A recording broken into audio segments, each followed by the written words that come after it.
5월은 가정의 달이라 이런저런 지출이 많습니다. 그중에 부모님 용돈, 잘못하면 부부싸움의 원인까지 되죠. 네, 또 가계부가 빠듯해서 부모님께 드리는 용돈은 자꾸 줄어드는데 또 자식들 뒷바라지하는 기간은 늘어난단 말입니다. 마이패밀리, 오늘 숭실사이버대 이호선 교수와 함께 이 용돈 문제를 살펴보도록 하겠습니다. 어서 오십시오. 어서 오세요. 안녕하세요. 반갑습니다. 먼저 여쭤볼게요. 교수님께서는 남편분께 용돈을 받으세요? 아니면 주시는 입장이세요? 우리가 이제 날도 더운데 돈 얘기하면 열받죠. 그런데 저희는 이제 서로 맞벌이를 하니까요. 네. 서로 각자 돈 관리를 하고 네. 대신에 이제 제가 너무 그 남편에게 돈을 안 받는 것 같아서 강제로 제가 징수를 좀 합니다. 네. 네. 정기적으로. 네네. 네. 얼마씩 내라 이렇게 네. 해서 제가 강제로 용돈을 거의 뜯는 수준입니다. 네네. 거기서 갈등은 없으시죠? 그 부분에서? 제가 무섭잖아요. 네. 그러면은 본격적인 이야기에 앞서서 네. 오늘 다뤄볼 주제 드라마 속 한 장면으로 한번 보시겠습니다.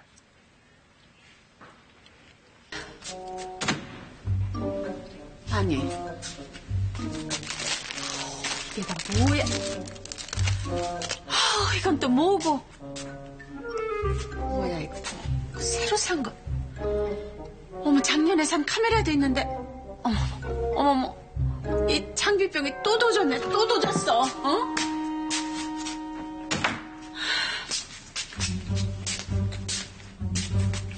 당신 이거 다 뭐예요?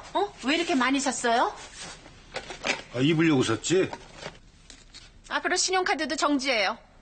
체크카드 줄 테니까 한 달 용돈 30만 원으로 사세요. 당신이 왜? 무슨 자격으로 내 카드 정지시켜?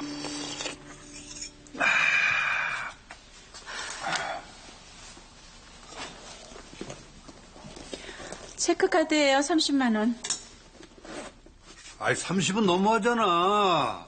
아이, 사람은 내가 나이가 몇인데. 싫으면 말고요. 아니, 싫다는 게 아니라, 금액 조정이 좀 필요하다는 얘기지. 네. 임금협상 같네요. 실제 저런 경우가 많을 것 같아요. 근데 부부간에 서로 이렇게 용돈을 주고받을 때 어떤 점을 좀 주의해야 될까요? 우리가 이제 부부가 사랑으로 연결된 정서적 집단으로 생각을 하는데 사실은 부부도 정치 집단입니다. 그래서 사실 우리가 정치의 가장 핵심이 설득과 타협이잖아요. 특별히 이 돈 문제와 관련해서는 실질적으로 이 설득과 타협의 과정이 굉장히 중요하고요.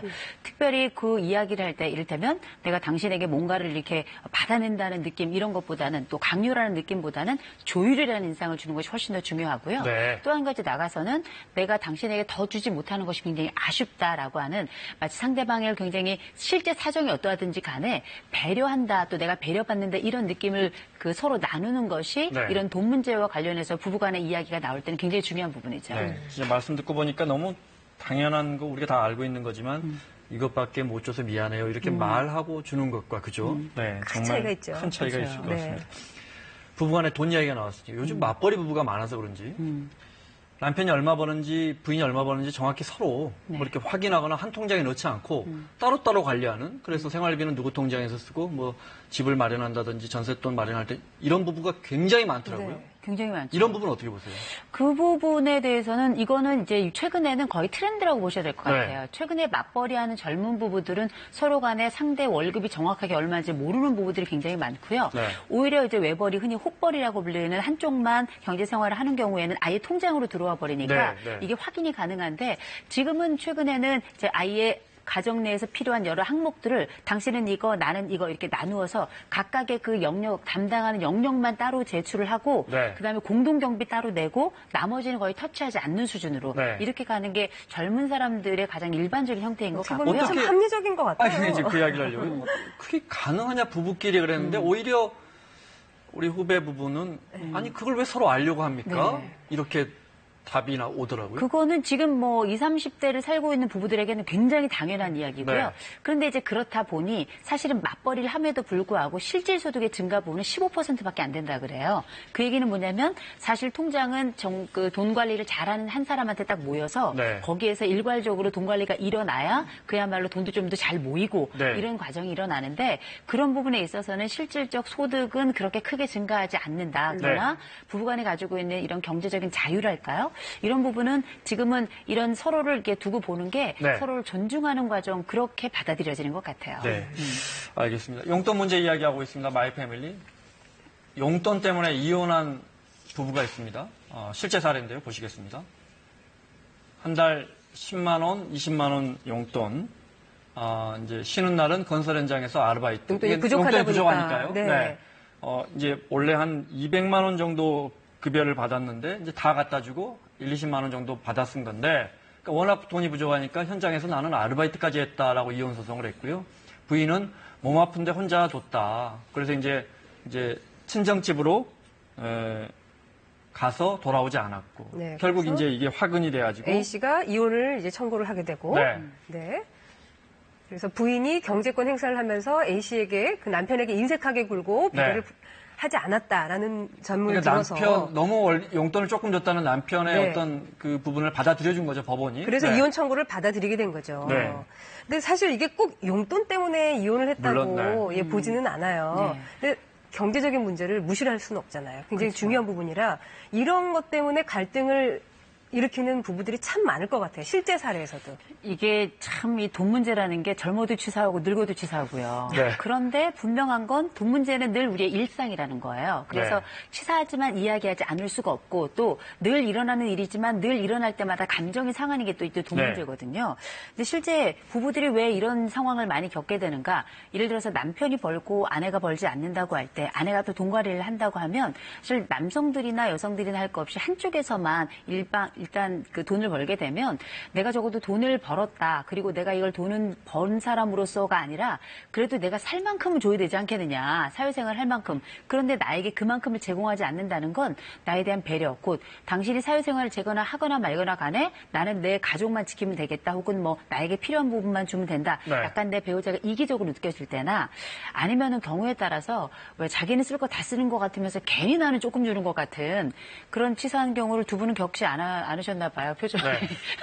근데 겪지 않은 건 아닙니다. 예. 네. 대부분의 부부들이 어떤 생각이 드냐면 자기는 쓸 거 다 쓰는 것 같은데 네. 괜히 나만 너무 아껴 쓰고 너무 그냥 힘들게 사는 건 아닌가. 내가 쓸 거 그런 못 생각할 수 쓰고 있죠. 살 거 못 네. 사고 네. 나만 그냥 아끼고 쪼개서 사는 거 아닌가 이런 생각이 네. 들 수가 있는데 이게 뭐냐면 부부간에 가지고 있는 형평성이 깨졌다고 판단이 드는 거예요. 이러면 내가 일련의 차별을 받는다고 상대적인 박탈감을 느끼기 때문에 네. 감정이 상할 수밖에 없죠. 그랬다가 이런 이야기들이 모이고 쌓이면 감정이 누적되잖아요. 그랬다가 어떤 사건이 빵 터지게 되면 그때 이전에 일어났던 한 15년 전 이야기부터 시작된 용돈 네, 이야기부터 네. 다 쏟아지는 거죠. 네. 그러면은 각 가정마다 경제적 사정은 다르겠지만 네. 적정선이 어딜까요? 용돈에? 이 적정선이 참 어렵긴 한데요. 사실은 이제 제가 생각할 때는 이 집집마다 벌이가 다 다르기 때문에 적정선이 따로 있지는 않은데 네. 제가 볼 때는 그 각자 남편과 아내의 용돈은 한 전체 벌이의 10% 정도면 맞긴 한 것 같은데 네. 일단 우리가 벌이가 적을 수도 있잖아요. 100만 원 버는데 10만 원 가지고 살 수는 없잖아요. 네.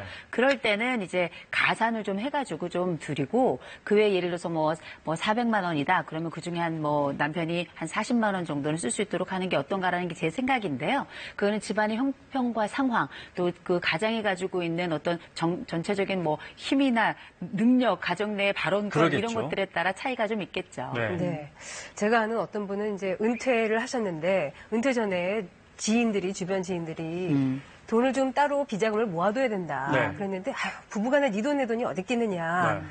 했지만 은퇴 후에 뭐 경조사라든가 친구 모임 같은 거 일일이 손 벌리기가 참 네. 그래서 그 부분을 많이 후회한다라는 분들도 계시더라고요. 살다 보면 부인한테 말 못할 돈 쓰임새가 있거든요. 근데 그건 그럼요. 부인도 네. 마찬가지예요. 그렇죠. 서로가. 누구나가 다 비상금이라고 생각하는데 상대방은 비자금이라고 생각하는 것. 아, 네. 그게 이제 아마 그 숨어있는 돈들이 아닐까 네. 싶고 또 필요한 돈이 아닐까 싶은데요. 특별히 이제 은퇴를 하고 나면 돈 들어올 구멍이 없잖아요. 딱 정해진 금액에서 꽃감 빼먹듯이 빼먹고 살아야 되는데 네. 이 부분이 젊어서는 돈이야 어쨌든 외부에서 들어오는 돈이 있으니 뭐 싸움을 한다 하더라도 그게 돈이 걱정이었지 치사하진 않았는데 네. 이제 은퇴를 하시고 나면 사실 남성들이 제일 많이 느끼는 게 뭐냐면 그전에 씀씀이가 있었기 때문에 씀씀이는 일련의 습관이에요. 그래서 한꺼번에 급격하게 변화하는 게 아니기 때문에 이런 관계들을 서서히 변화해 가야 되는데 네. 아내들 입장에서는 수입이 줄었으니 당연히 당신의 지출을 줄여야 됩니다. 이런 입장이다 보니 사실 남편으로서는 갑작스럽게 내가 가지고 있던 평생의 습관을 줄인다는 게 만만한 일이 그럼요. 아니고요. 네. 또 관계들이 또 아무래도 다 떨어져 나가게 되잖아요. 이런 부분에 대한 불안도 가중될 수 있어서 실제로 은퇴한 부부들이 가지고 있는 여러 고민들 중에는 뭐 재취업이라든지 여러 고민들이 많이 있지만 수입이 줄어들면서 돈 문제로 생기는 갈등이 제일 많고요. 그럴 것 같아요. 그중에서도 사소한 것 같지만 이런 일상적으로 사용하는 용돈에 대한 고민과 갈등도 굉장히 많습니다. 당신 왜 거기서 택시 탔냐? 버스 타면 될 걸. 그렇죠. 시간도 많으는데 전철 타지 뭐하러 택시 타냐 이렇게 얘기하죠. 네.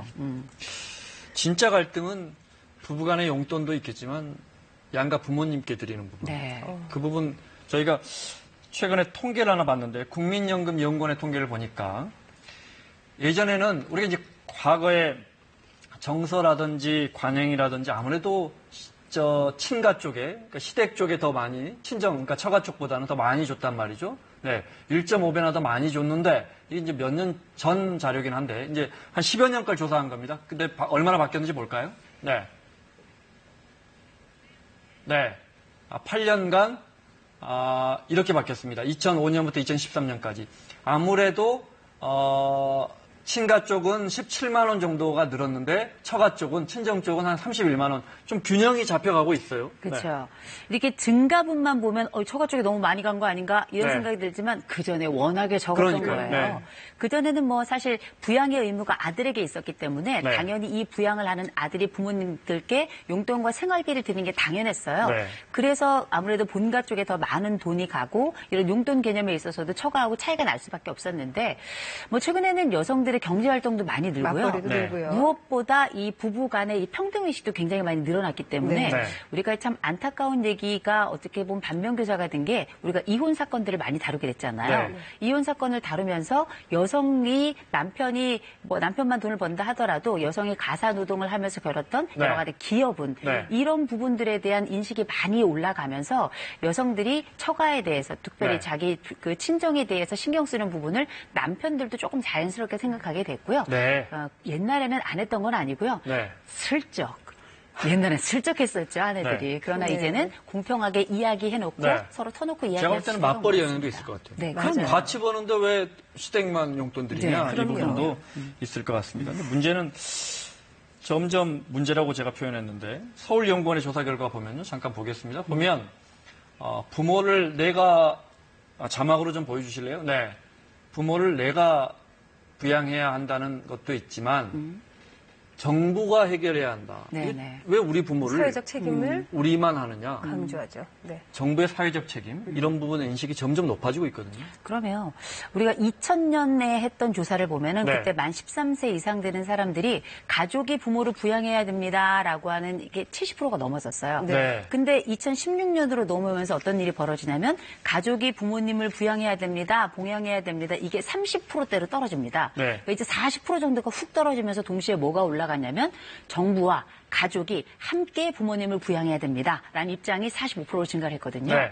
그리고 이제 하나 더 나아가서는 노후는 셀프입니다. 이런 인식들도 거의 20% 가까이 증가를 했어요. 네. 그러니까 이런 부분들의 변화라는 거는 적어도 우리가 앞으로 이제 우리 사회는 점점 그 방향으로 가게 될 거예요. 네. 왜냐하면 100세 시대가 되기 전까지는 전반적으로 그리고 전적으로 다 자식이 부모를 보양하는 게 문화였거든요. 네. 근데 이제는 우리가 이제 세금이라는 것도 함께 내고요. 네. 그리고 이제 복지라는 개념이 생겨나고 그러면서 이게 오래 사는 세상에서 이 부모님의 문제라는 거는 단순히 또 사람의 문제라는 건 개인의 문제가 아니라 전체 공동체의 문제다라고 하는 인식이 많이 증가하게 된 거고요. 네. 이 부분에 대해서 뭐 기초연금도 늘어나고 있고 앞으로 네. 더 늘린다고도 하고 네. 이제 최후로는 이제 우리가 기본소득제 이렇게 가게 된다면 이런 부분은 이제 부모님을 봉양하는 이 부분, 부양하는 부분에 있어서 개인이 떠맡아야 될 부분은 많이 좀 감소를 하고 사회가 함께 n분의 1로 나누는 이런 시스템으로 이제 가게 되겠죠. 물론 이제 사회가 더 많은 부분 어르신들을 부양하는 사회가 우리가 가야 할 방향이지만 가정 내에서 보면 아무래도 더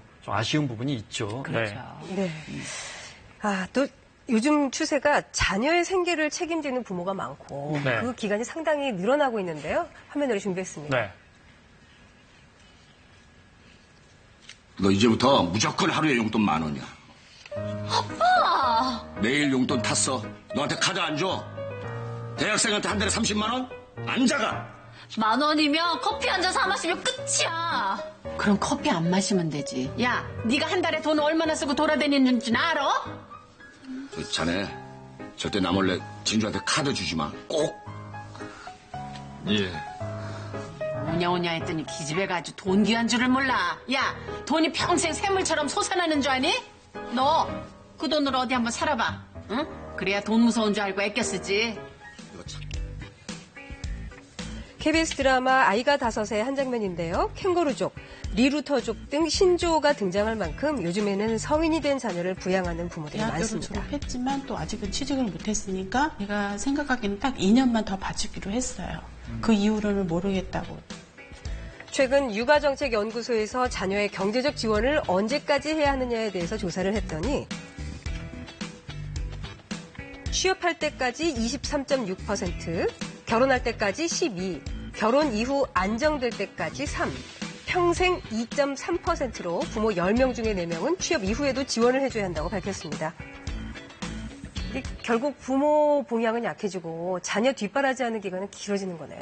그래서 요새는 부모들이 이런 상황을 부담스러운 천륜이다 이렇게 네. 부르더라고요. 부모 자식이 천륜이긴 한데 이제는 그 자녀들이 성장을 해서 옛날 같으면 이제 부양을 해야 될 것 같은데 오히려 네. 계속 부양을 해야 되기 때문에 역부양이 발생하잖아요. 아무래도 이게 오래 살게 되면서 생겨나는 일이자 동시에 여기에 불경기가 끊임없이 오랫동안 유지되고 그러니까요. 있기 때문에 네. 어려운 취업난이나 이런 현상이 함께 장수 시대에 같이 벌어지고 있기 때문에 생겨나는 일인데요. 네. 이제 뭐 새 정부도 시작이 됐고 경기 좀 좋아지면서 또 우리가 살아가야 될 부분들이 조금씩 나아지지 않을까 싶습니다. 조금 더 좋은 삶을 만들어 가야 되겠죠. 알겠습니다. 노는 셀프담 말씀 참 와닿습니다. 숭실사이버대 이호선 교수였습니다. 고맙습니다. 고맙습니다.